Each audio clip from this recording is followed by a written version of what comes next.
तूफानी रात में आप बच्चे के साथ? मैं अपने बच्चे की जिंदगी की भीख मांगने के लिए आज आपके दरवाजे तक चली आई हूँ अली। क्या कह रही है नज़्म सहरा? अली, मैं चाहती हूँ मेरे बच्चे की परवरिश आप करें, वरना पापा इसे यरूशलेम ले जाएंगे और बुसारिया के गिरोह से खत्म कर देगा। खुदा के लिए मेरे बच्चे की जान बचा लो। नो नज़्म साहब, नो। मैं इतनी बड़ी जिम्मेदारी नहीं ले सकता हूँ, नहीं ले सकता। आपको क्या हो गया? आप मुझे बार बार क्यों इम्तिहान में डालती हैं? मैं आपको कह चुका हूँ नज़्म साहब, मेरी भी कुछ मजबूरियां हैं। अगर मुझे किसी को परवरिश करना तो अपने बेटे को करना है। उसमें सबसे पहला हक मेरे बेटे का है। उसको देखने के लिए मैं हर आन तड़पता रहता हूँ। मैं बाप हूँ। हर माँ का चेहरा एक जैसा होता है अली, हर बाप की शफकत एक जैसी होती है और हर बच्चा किसी न किसी के जिगर का टुकड़ा होता है। इनकार ना करो अली, ये तुम्हारा अपना खून है, तुम्हारे भाई की औलाद। और फिर मैं अपने बच्चे में आपकी ध्यान, शराफत, इल्म और एतमाद देखना चाहती हूँ। क्या आप भी नहीं चाहेंगे कि मेरे बच्चे की परवरिश आप जैसे मुसलमान के हाथों में हो? खुदा हाफिज, खुदा आप दोनों का निगहबान हो।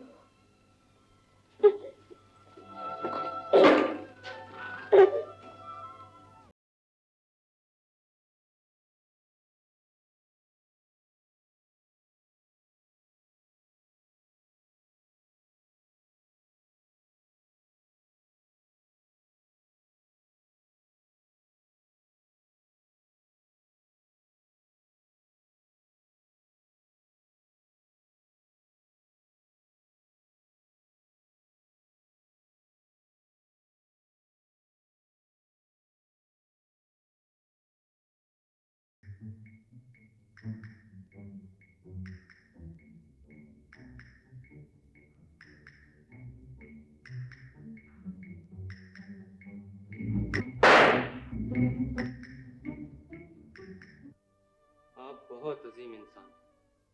आपने अपनी सारी खुशियां मेरी शख्सियत को बनाने में कुर्बान कर दी। मेरा किरदार, मेरी शख्सियत, मेरी माँ और मुझ पे आपका कर्ज है। फिर तुम्हें एक मुकम्मल शख्सियत के रूप में देखकर मुझे खुशी होती है, बहुत खुशी होती है। मुझे इस बात की भी खुशी होती है कि तुम्हारी माँ से किया हुआ वादा तो पूरा हो गया, लेकिन बहैसियत बाप के अपने बेटे की परवरिश की जो जिम्मेदारी मुझ पर आयद थी वो तो पूरी ना हो सकी। न जाने मेरा बेटा कहीं बाप की महरूमी का शिकार ना हो गया हो। राहिल, मैं तुम्हारी तरफ से तो सुरखरू हूं, लेकिन अपने बेटे की तरफ से शर्मसार हूं। हाँ, जीती रहे मेरी गुड़िया, कैसा चैन मिला। अरे मेरा तो नसीबा अच्छा था जो तू इस दुनिया में आ गई। जरा बेटी देख लेना, अच्छी तरह देखना कि खिजाब का रंग चढ़ गया है। जी दादीजान, चढ़ गया। दादीजान, हाँ एक बात पूछूं? हाँ हाँ। दादीजान, आप खिजाब क्यों लगाती हैं? छोटी फूफू और बड़ी फूफू तो नहीं लगाती। आए है, मुझे खिजाब का कहाँ शौक है। एक जरा बालों में सफेदी आई नहीं कि चची लेके मेरी बसमा दौड़ पड़ती हैं। अपने भी थोपती हैं, मेरे भी थोप देती हैं। कहती हैं बालों में ये लीखें सी मुझे अच्छी नहीं लगती। चल बस, अब थक गई होगी चंदा, अब छोड़ दे बस, बहुत दबा लिया। आ तू मेरे पास आके देख, जरा देखना तो हुस्ना क्या कर रही है। दादीजान, पता नहीं क्यों आजकल पप्पू अकेले में बोलती रहती है। हाँ बेटी, तुम्हारी पप्पू बहुत दुखी है। जाओ जरा जाके बुला तो लाओ। वो कह रही थी कि वो छत पे जा रही हैं, थोड़ी देर में आँख लग जाएगी तो सो जाएंगी, कोई ऊपर ना आए। अच्छी बात है, जाओ चुपके जाना। अगर सो रही हो तो मत जगाना, और नहीं तो बुला ला। जी। तुम कौन दे हम कौन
अफक के उस पार भी क्या कोई दुनिया है, मुबहम और पुरस्रार?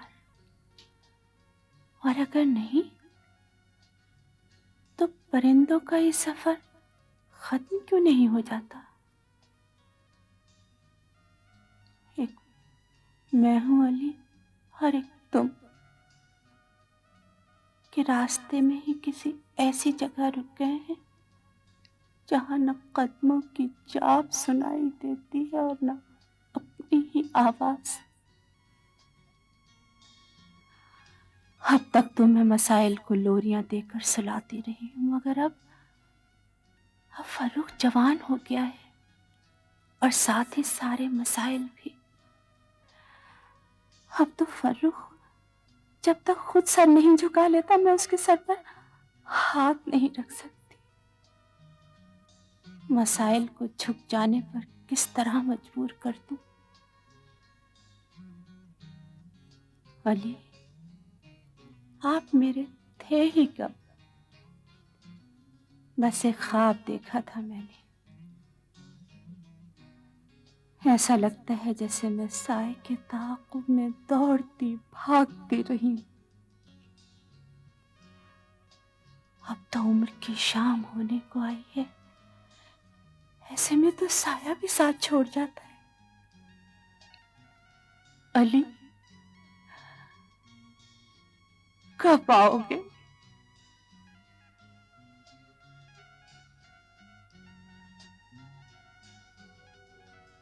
ये मन आंगन की फुलवारी बिन सावन कैसे फूल बने तेरा सपना मेरी आंखों में कभी याद बने कभी भूल बने और भी याद आ जाते हैं जो मिलकर हमसे दूर रहे। उफ, रुक क्यों गए? मैं भूल जाता हूं कि ये घर मेरा नहीं है। जिस तरह घोड़ा सीधा थान की तरफ दौड़ता है ना, इसी तरह बेलगाम पराए घर में आ जाता हूं। किस पराये का घर है? जिसका हुक्म चलता है घर उसी का होता है। ये बताओ, तुम्हारे वालिद साहब कहाँ हैं? वो तो कल शाम ही को कराची चले गए। शादी में शिरकत ना करने की माफी मांगने आए होंगे।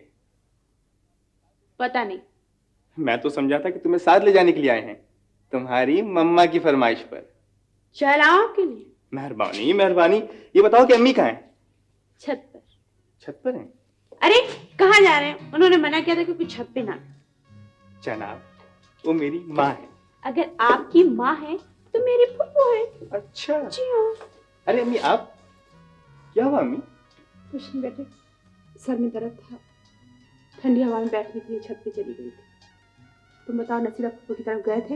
हाँ हाँ, मैं तो रोज जा रहा हूँ। नसीरा फूफू कह रही थी कि आप भी कोई वक्त निकाल के उनके पास आ जाइए। क्यों? कुछ नहीं अम्मी, आप घबरा क्यों गई? अम्मी, आप बहुत कुछ मुझसे छुपा जाती हैं। क्या छुपाया मैंने तुमसे? खैर, अब जाने दीजिए। कुछ कहूंगा तो बुरा लगेगा आपको। ये बताइए कि पिछले आंगन में खुदाई क्यों हो रही है? मोहसिन भाई कुछ बनवा रहे हैं। तुम्हें बताओ, नसीरा फूफू ने कुछ और तो नहीं कहा? अम्मी, ये क्या हो गया आपको? कुछ भी तो नहीं कहा नसीरा फूफू ने। आप ये बात बात पे डर क्यों जाती हैं?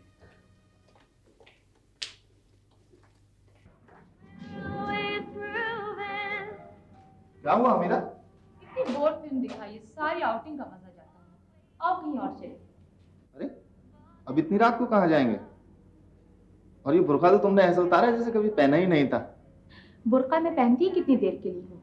घर से निकली, कॉलेज पहुंची और बुर्का खाई। अच्छा सुनो, कल तुम अपने अब्बू से बात कर लोगी या मैं खुद हाजिरी लगाऊं? मैं ऐसा करूंगी, कल अपनी अम्मी को उनकी भावज के घर भेज दूंगी, तुम मेरे अब्बा से मिल लेना, लेकिन शाम 6 बजे से पहले। उसके बाद वो नहीं मिलते। अच्छा आओ चल। या अल्लाह, मैं क्या करूं? मैं कहाँ देखूं? इतनी रात हो गई, किससे पूछूं? अरे रशीदा, ओ रशीदा, रशीदा, अरे उठ उठ।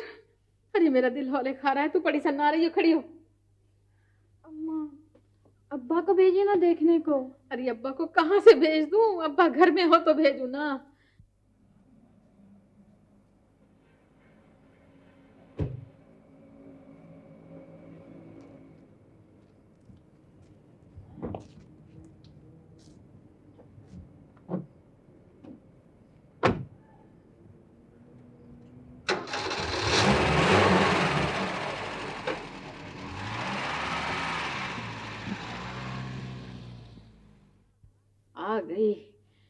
आ गई कमबख्त, आ गई तालीम याफ्ता, आ गई।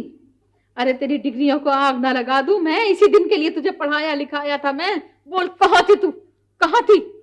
कमबख्त, तुझे कुछ गैरत है या नहीं?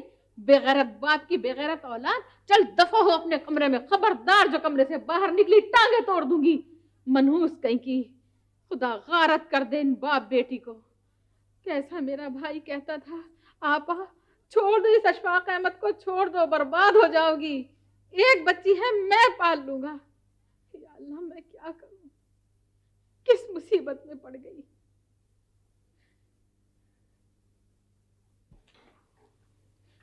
तायब्बा जी, तायब्बा जी, अब दुख नहीं उठाए जाते मुझसे, अब नहीं उठाए जाते तायब्बा जी। क्या गुनाह किया था मेरे मरहूम भाई शमशाद अहमद ने जो उनकी औलाद ऐसी आजमाइशों से गुजर रही है? मेरा नसीब, मेरा मुकद्दर। तायबा, उस रिश्ते का क्या हुआ? तायबा, मैं आपके आगे हाथ जोड़ती हूँ, आप कहीं से कोई लड़का पकड़ के ला दीजिए, हमीदा का निकाह कर दीजिए, नहीं तो पता नहीं क्या हो जाएगा। तायबा, अल्लाह मालिक है। जहाँ कोशिश की थी वहां तो महज शर्मिंदगी उठानी पड़ी। मिर्जा साहब की भांजी भी उसी कॉलेज में पढ़ती है जहां हमीदा जाती है। तो मिर्जा साहब ने इनकार कर दिया? बड़ी खूबसूरती के साथ।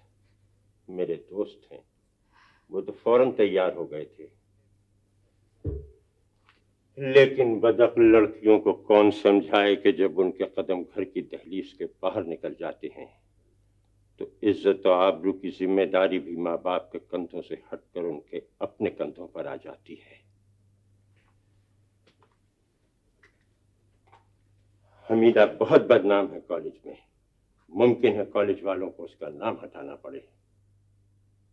ये नतीजा हुआ औलाद से बाप को फिरन करने का। अरे दो कौड़ी की इज्जत करती है इस नसीरा ने अशफाक अहमद की। हाय, घर का भंगी भी ऐसा बेइज्जत ना हुआ होगा। अब बताओ, बच्चे डरे तो कैसे? हाँ, भुगते। अरे बड़ी साहिबे जायदाद तो खुद मुख्तार बनी बैठी थी, जाने किन चक्करों में फंस गई ये हमीदा। दिल चाहता है यूं ही आंखें बंद किए सोते रहे,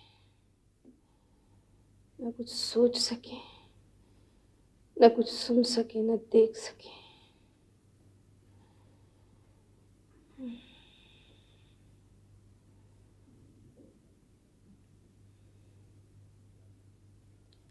आबिद, अरे तुम जाग रही हो? आप अभी तक सोए नहीं?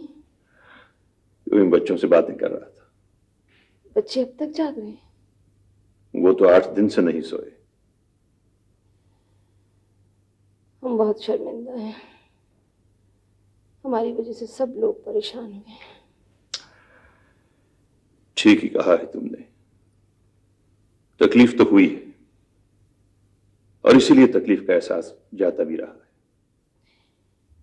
हमें नहीं मालूम हमें क्या हो जाता है। तुम्हें कुछ नहीं हो जाता, तुम सिर्फ ये समझती हो कि शायद सारे दुख तुम ही पर टूट पड़े और हम सब चैन की नींद सो रहे। और फिर यह भी है कि तुम बड़ी हो और चाहती हो कि सब तुम्हारा हुक्म माने। बड़े तो हैं ना। मामू मियां और मुमानी अम्मा के होते हुए इस खानदान का बड़ा कोई नहीं बन सकता रोशन। हम लोग मशवरे ले सकते हैं, रूठ सकते हैं, मना सकते हैं, मगर सारे फैसले उन्हीं के होंगे। और एक बार अगर इन बुजुर्गों के फैसले सुनने की रिवायत जाती रही तो कई नस्लों तक बेअदबी और खुदसरी की ये रिवायत कायम रहेगी। बच्चे अगर जाग रहे हैं तो जरा बुला दीजिए। अब मगर एक शर्त पर कि आप ये रोना धोना शुरू नहीं करेंगे। नहीं, रोएंगे। गुलशन, फर्रुख, कम ऑन, आ जाओ। फर्रुख है? फर्रुख, वो तो तुम्हारे सरहाने से कई दिन से हिला तक नहीं। नहीं, पहले मेरा फर्रुख।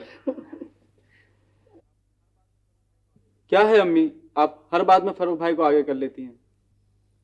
कैसे हो शाहीन? अम्मी अगर आप इजाज़त दें तो मैं नुसरत को अपने साथ ले आऊं। कहाँ है नुसरत?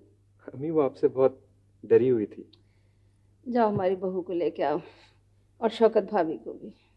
वो शौकत तो हुस्ना के यहाँ गई हुई है। छिन गई गद्दी तुम्हारी? रोशन खाला बिल्कुल ठीक हो गई हैं। बड़ा हुक्म क्या फिरती थी। हुक्म तो मैं अब भी चलाऊंगी। अम्मी फरूक भाई ने मेरी कोई बात नहीं सुनी, जो भी कहती थी कुछ भी नहीं करते थे। अम्मी आप उनको डांटने के बजाय इतना प्यार कर रही हैं, ये तो कोई बात नहीं। निश्चय अपनी खाला से खफा हो गया। हिले नहीं भाई, हले बिल्कुल नहीं, हलने की बिल्कुल नहीं हो रही। ये हलना हलना क्या लगा रखा है तू? उन्होंने बोलते हैं ना ऐसे ही, मम्मा हलो नक्को हलो नक्को। अरे शैतान, अगर सरताज ने सुन लिया ना तो गुस्से के मारे छत से जाने रोता बहुत सारी। गुस्से के मारे छत से जा लगने की क्या बात है? बोल रही हूँ मैं, गुस्सा मेरे को भी बहुत आया था, मगर अब क्या? बेवकूफ बनाने को मुझे लंदन से क्यों बुलवा लिया? मम्मा बुलाया आपको। मैं तो चुप ये बोली थी मैं अपने भाई से मशवरा लूंगी। मम्मा पूछे ना पूछे टेलीफोन पर बात करके बुला लिया। क्या हौलेपन की बात करी सरताज? जिंदगी में सिर्फ एक चांस मिला है तुमको, मेरे को तो फायदा उठा लेने दो। वैसे भी मेरा बिजनेस आजकल कुछ ठंडा जा रहा है। कोई बिजनेस प्रोजेक्ट थोड़ी है सुल्तान भाई, कैसा बोल रहे हैं? मेरे शोहर की बेटी की दौलत है। पागल, पहली बीवी की बेटी की दौलत है, तुम्हारी बेटी की दौलत तो नहीं। मम्मा मेरे को सब कुछ बता दिए। अब सारा गेम मेरे पे छोड़ो, जैसा मैं बोलूं वैसा करती जाओ बस। जवान बेटियों की माँ हूँ सुल्तान भाई, घर उजड़ जाएगा तो क्या करूंगी? तुम तो पागल की पागल रहोगी जरताज। कैसे उजड़ेगा घर तुम्हारा? इधर आओ, कुछ होश करो जरताज, ये घर भी तुम्हारे नाम नहीं है। जैसे जैसे अफशा की मोहब्बत मोहसिन के दिल में बढ़ती जाएगी, वैसे वैसे हर चीज, यहां तक कि जिंदगी का सुकून भी तुमसे छीनता चला जाएगा। नहीं। 17 साल बेटी को नेगलेक्ट करने वाला बाप 17 साल टूट कर मोहब्बत भी कर सकता है। इसके बाद जानती हो, तुम पर और तुम्हारी बेटियों पर लापरवाही की मक्खियां भिनक जाएंगी। कुछ होश करो जरताज, जिंदगी में चांस सिर्फ एक या दो मिलते हैं। फिर क्या करूं? बोलो आप। बोलूंगा कल। आज से सिर्फ तुम ये कोशिश करना कि मोहसिन के सामने अफशा की कोई अच्छी या बुरी बात न होने पाए। अच्छा। कल का दिन तुम्हें जिंदगी के नए और रोशन रास्ते की तरफ ले आएगा।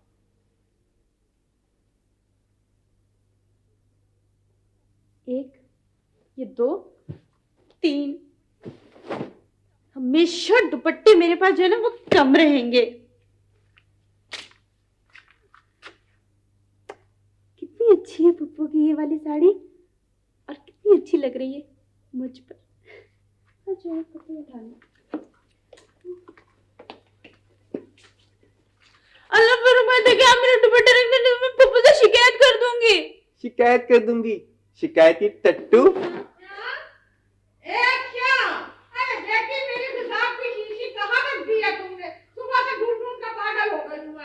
चची जान, शीशी यहाँ रखी हुई है, आप जरा आके हुस्न पप्पू के कमरे से ले जाइए।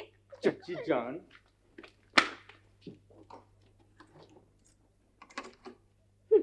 अब होगा।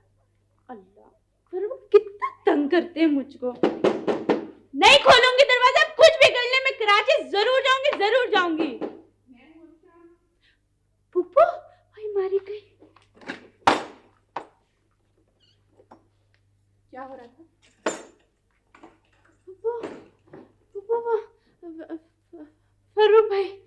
फर्रुख भाई लगा रखी है, हर वक्त का लड़ाई दंगा। मुझे बिल्कुल ये बातें पसंद नहीं है।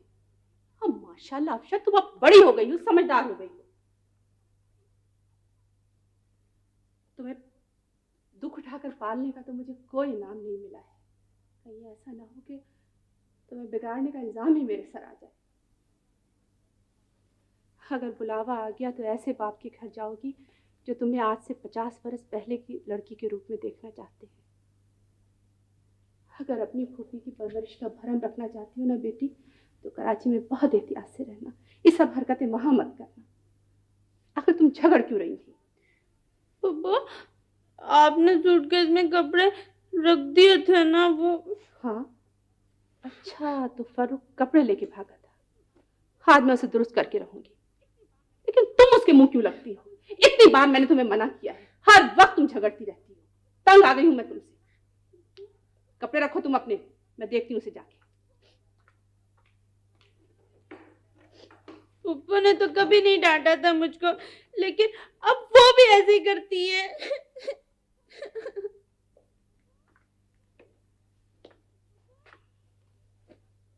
पप्पू पप्पू की बच्ची, मैंने कह दिया है तुम कराची बिल्कुल नहीं जाओगी। तुम कराची नहीं जाओगी, आ गया समझ में? मैं अपने अब्बू के पास जा रही हूँ। माशाल्लाह माशाल्लाह, क्या क्या नमूना बाप हैं तुम्हारे हमारे। ऐसे बाप तो म्यूजियम्स में सजा के रखने चाहिए। आप मेरे अब्बू के बारे में कुछ नहीं कह सकते। जरूर कहूंगा। तुम समझती हो गौहर तुमसे बात करेगी? गौर बात नहीं करेगी तो क्या हुआ? जवाहिर और मम्मा तो बात करेंगी। उफ, मम्मा पापा, मुझे तो लगता है तुम कराची जाके फ्रांसीसी बोलने लग जाओगी। तो फिर यहाँ पे लौट के मत आना। क्या? हम लोग यहाँ पे उर्दू बोलते। जबरदस्ती? जबरदस्ती भी ऐसी कि जबरदस्त मारे और रोने भी ना दे। अच्छा, तो फिर आप एक काम कीजिए। फरमाइए। आप एक टेलीग्राम दीजिए मम्मा को कि आप मुझे कराची नहीं जाने दे रहे। अरे अगर मैंने टेलीग्राम दे दिया ना तो वो और फूंक में आ जाएंगी। ऐसा करो, मैं तुम्हें एक लेटर डिक्टेट कराता हूँ और तुम वो लेटर लिखो। आप लिखिए, डियर मम्मा, आपका बुलावा आया, थैंक यू। आपने 16 साल मुझे रिकॉग्नाइज करने में लगाए। अब मैं 16 साल ये सोचूंगी कि आप मेरी माँ हैं या नहीं। बात खत्म। बात ऐसे खत्म नहीं होती। अरे बात तो ये इतनी आसान है कि तुम्हारी मम्मा अपने छक्के आप छुड़ा के बाउंड्री पार कर जाएंगी। अफशा बीवी जी। अफशा बीवी, बीवी ये दर्जी कने से कपड़े आ गए, इनको गिन लो और 2 कपड़े उसके पास और है। बीवी तुम कराची जा रही हो, देखो भूलना मत, मेरे लिए 2 नीलोन के दुपट्टे जरूर लेके आना। अरे बुनियादी खाला, मैं जरूर लेके आऊंगी आपके लिए। और किसके लिए लेके आऊंगी? आप यहाँ बैठे तो। हाँ, बड़ी बेगम साहब चिल्लाने लगती है। और नहीं चिल्लाएंगे, आप बैठे। बुनियादी खाला, मुझे एक कहानी तो सुनाए। बीवी दिन के वक्त? हाँ बुनियादी खाला, दिन और रात क्या, अब तो मैं कराची चली जाऊंगी ना। मगर बिटिया तुम्हें तो वो लंबी वाली कहानी पसंद है, तुम दूसरी कोई सुन लो। सबर बादशाहजादे की कहानी सुना दीजिए। बिटिया वो तो बहुत ही लंबी है। ना ना, हमें नहीं पता, बस हमें तो वही सुननी है। अच्छा तो सुनो। एक था बादशाह, और हमारा तुम्हारा खुदाबाद। और साहब बिटिया ये तो देखो बहुत लंबी है, दूसरी को छोटी सुन लो बिटिया। आप बस यही हमें कहानी सुनाए। अच्छा तो एक था बादशाह, हमारा तुम्हारा खुदा बादशाह, और खुदा का बनाया भाई इंसान बादशाह। तो मुलक जरनिगार के बादशाह की खटमल हो, ऐसे में तो कोई खटमल है। आप कहानी सुना, आराम से। तो मुलक जरनिगार के बादशाह की सिर्फ एक ही बेटी थी। तो चांद जैसा चेहरा, झील जैसी आंखें और सुआ जैसी नाक। तो बिटिया बड़ी जोर से काटा है, खटमल बहुत हो रहे हैं इसमें। नहीं हो रहे बुनियादी खाला, ऐसे खटमल हो रहे। कहानी सुना। अरे बीवी, परसों बेगम साहब कह रही थी तखत में से 2 निकले हैं। अभी धूप बहुत तेज है, कम वक्तों को जलाती हूँ धूप के अंदर। अरे बुनियादी खाला, कहानी सुनाने तो हम चले जाएंगे, फिर हम कराची। अरे बिटिया बहुत खटमल हो रहा है, मुझे पहले इनसे निपटने दो। अगर ये महत चौखटों में और खिड़कियों की पट्टियों में हो गए तो इनसे जान छुड़ानी मुश्किल हो जाएगी। पहले मुझे इनसे निपटने दो। ना भैया, पहले मैं धूप में डाल दूं इनको और फिर बाद में होगा। बुनियादी गलत देख के मैं गिर जाती हूँ। बिटिया इतना तो फसल है इसके अंदर। अरे हुस्ना बीवी, चोर पकड़ा गया। आपकी मसेरी में भी जरूर खटमल हो गए होंगे।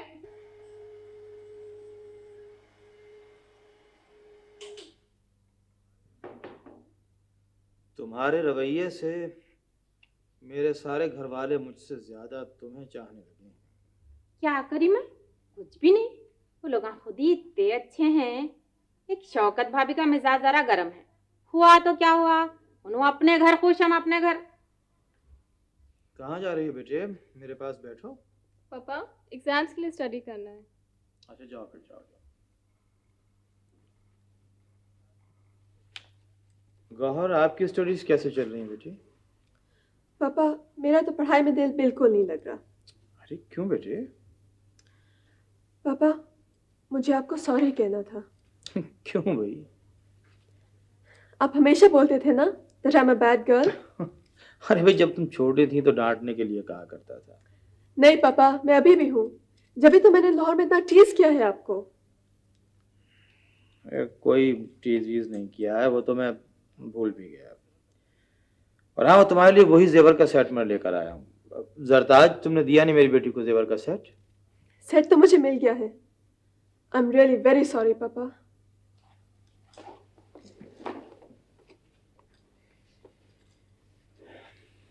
कोई बात नहीं बेटी,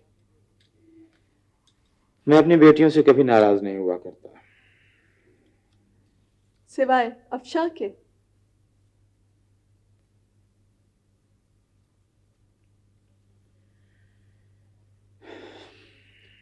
पापा, मैं अफशा को बुलाना चाहती हूँ यहाँ कराची। क्या वाकई तुम उसे यहाँ बुलाना चाहती हो? क्यों पापा, क्या वो मेरी और जवाहर की बहन नहीं है? प्लीज पापा, उसे आने देना। जरताज, लिख दो अफशा को। मम्मा सुनिए ना, पापा क्या कह रहे हैं? क्या? अफशा को खत लिख दो और टिकट भी भेज दो। तुम खुद ही खत लिखो, खुद ही टिकट भेजो। मैं क्या लगती हूँ अफशा की? You have king's permission, my princess.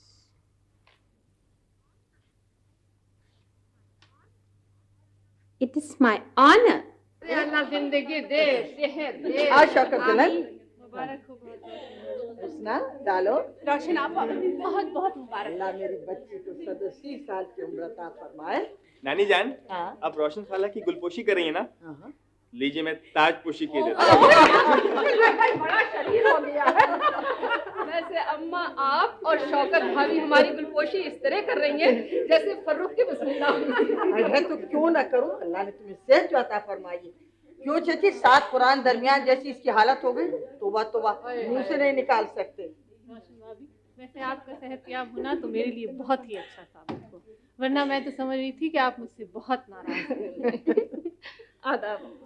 बेटी जीती रहो, बूढ़ सुहागन हो, अल्लाह तुम्हें जिंदगी दे, सेहत दे, हिम्मत दे कि जो काम हमने मुकम्मल नहीं किए अल्लाह उन्हें तुम्हारे हाथ से पूरा कराए। अरे अल्लाह तो पूरा कराएगा भाई। रोशन चौधराइन बनी राज करेगी। अब धंधे निपटाने के लिए तो अल्लाह रखे ये हमारी शौकत दुल्हन है। जान, आप कैसी बातें करती हैं?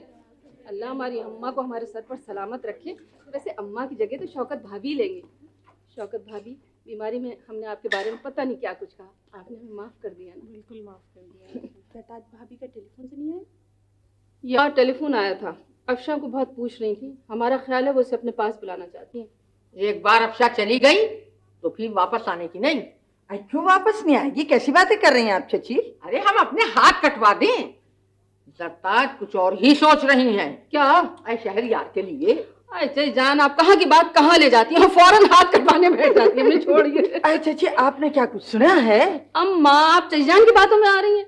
नहीं नहीं रोशन, मेरा तो दिल पहले ही दहल गया था भाई। 16-17 बरस के बाद बच्चे को घर बुलाया उन्होंने और फिर यहाँ लेके आ गए। हमारे कानों ने और भी बहुत कुछ सुना है। क्या बातें करती हैं चाची जान, आपकी तो हमेशा की आदत है, राई का पर्वत बना लेती हैं। क्या बात है इसमें? कुछ नहीं रोशन, आप जिस दिन मैं अफशा को समझा बुझा के ले गई थी जरताज भाभी के कमरे में ना, मैं तो अफशान को छोड़ के आ गई थी। बात को अफशान ने बताया कि शहरयार भी वहाँ आ गया था। मुझे ये बात बुरी लगी। तो इसमें घबराने की क्या बात है भाई? वो लड़का शक्ल सूरत का अच्छा है, तालीम याफ्ता है, सरकारी मुलाजिम है। हमें तो उस लड़के में कोई ऐब नहीं नजर आया। खुदा के लिए रोशन, हौल दिलाने वाली बातें तो ना करो तुम। ये रोशन तो दीवानी हुई है, हर बात को अच्छा अच्छा कहने लगती हैं। अबे 4 दिन के लिए मोहसिन का खानदान यहाँ आके रहा तो महमूद फिरंत हो गए। चची जान, आप भी बात को बढ़ाकर कहाँ से कहाँ ले गई। लेकिन शौकत भाभी आप कहाँ चली? बस मैं जा रही हूँ। चची जान, आइंदा से ऐसी बात मत कहिए। हमें कोई दुख नहीं होगा अगर महमूद हमारी बेटी को रद्द करके मोहसिन की बेटी से शादी कर ले। हाँ ये तो बुरा मान गई। हाँ हाँ, बुरा मान गए, बिल्कुल बुरा मान गए। हम लोग आपका एहतराम करते हैं, लेकिन वो बात सुनना नहीं चाहते जो खूबसूरती से छुपाई जा सकती है। रिश्ता टूटने का हमें गम हुआ है, लेकिन आप क्यों नमकपाशी कर रही हैं? अरे मेरी किस्मत, देख लो आने वाला, मैं कुछ नहीं कहना चाहती हूँ मगर फिर कहे जाती हूँ। इस घर में कोई वक्त ऐसा है जब हम अकेले में बैठ के अपना दुख सुख आपसे कह सके। लो अब हम बोझ हो गए हमारा। नहीं चचिया, आप बुरा न मानिए। देखिए ना, ये इसका ये मतलब नहीं है, गलत समझी है। नहीं, बहुत दिन हो गए तुम्हारे यहाँ के टुकड़े तोड़ते हुए।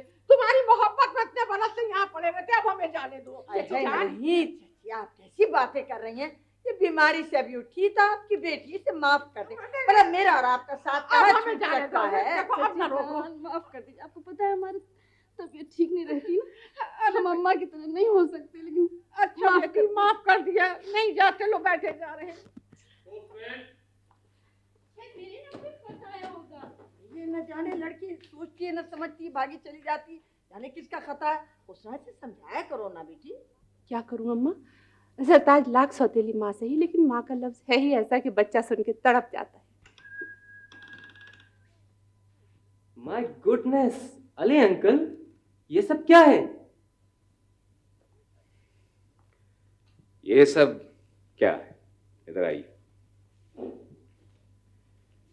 आप इतने भुलक्कड़ क्यों?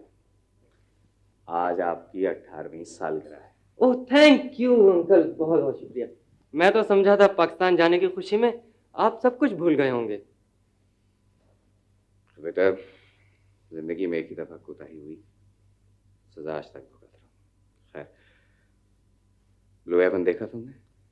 बहुत डर लगा अंदर जाके, इतनी खामोशी, सन्नाटा, वीरानी। आप मेरे साथ चलते तो शायद मुझे इतना खौफतारी ना होता।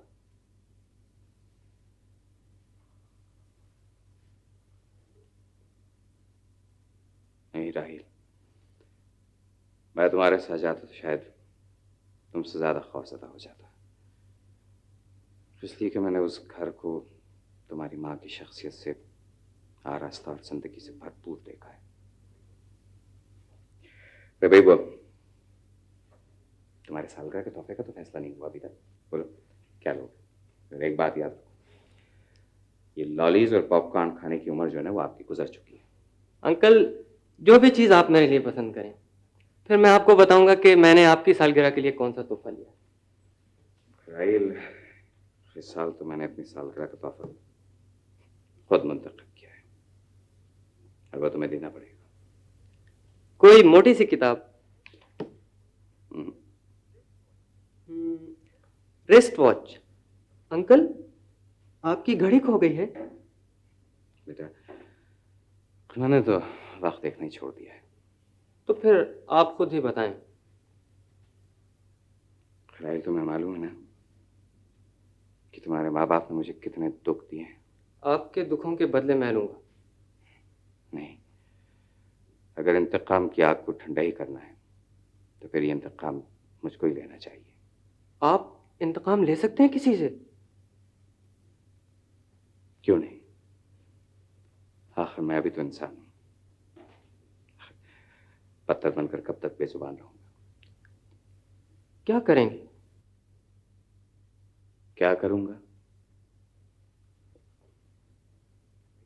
राहिल, मैं तुमसे वही काम लूंगा जिसकी अजमत को सलाम करके मैं खुद बेघर और बेवतन हुआ था। राहिल, मुसलमानों के लिए उस दर्द को, उस प्यार को मैं तुम्हारे दिल में देखना चाहता हूं, जिसके अमृत ने इतनी परेशानी और दुखों के बावजूद मुझे जिंदा रखा है। मैं चाहता हूँ राहिल के तुम्हारी बेपनाह दौलत, तुम्हारी अक्ल, तुम्हारी तालीम और तरबियत, तुम्हारी सलाहियतें, हर चीज में मुसलमान कौम को बहैसियत एक फरीक के शरीक होना चाहिए। आया तुम्हारी समझ में? बेटे, ये है वो इंतकाम जो मैं अपने नादान भाई और उनकी बेगम से लेना चाहता हूँ। मोहसिन मुमताज के बेटे को मैं पालूं, मैं उसकी परवरिश करूं, तो कम से कम उसको मेरे जैसे तो होना चाहिए ना। ये तो मेरा मिशन होगा अंकल, आप वक्त आने दीजिए। वक्त आने से याद आया कि वो जो आपके सालगिरह का तोहफा है उसका तो मसला अभी तक हल नहीं हुआ। एक बात बताओ, तुमने अपनी वालदा को जो खत लिखा था उसका जवाब आया? अरे वो कोई अली अंकल तो है नहीं जिनका खत मुझे जवाब देने से पहले ही मिल जाता है। आराम से खत का जवाब देंगी, पहले सोचेंगी, फिर अपनी अमेरिकन सेक्रेटरी को बुलाएंगी, फिर डिक्टेशन होगी अंकल, तब कहीं जाके खत टाइप होगा। बहुत बुरा हुआ। तो क्या ख्याल है, सालगिरह सेलिब्रेट करने के लिए किसी और माँ को माँ बना लें? एक मिनट। मादा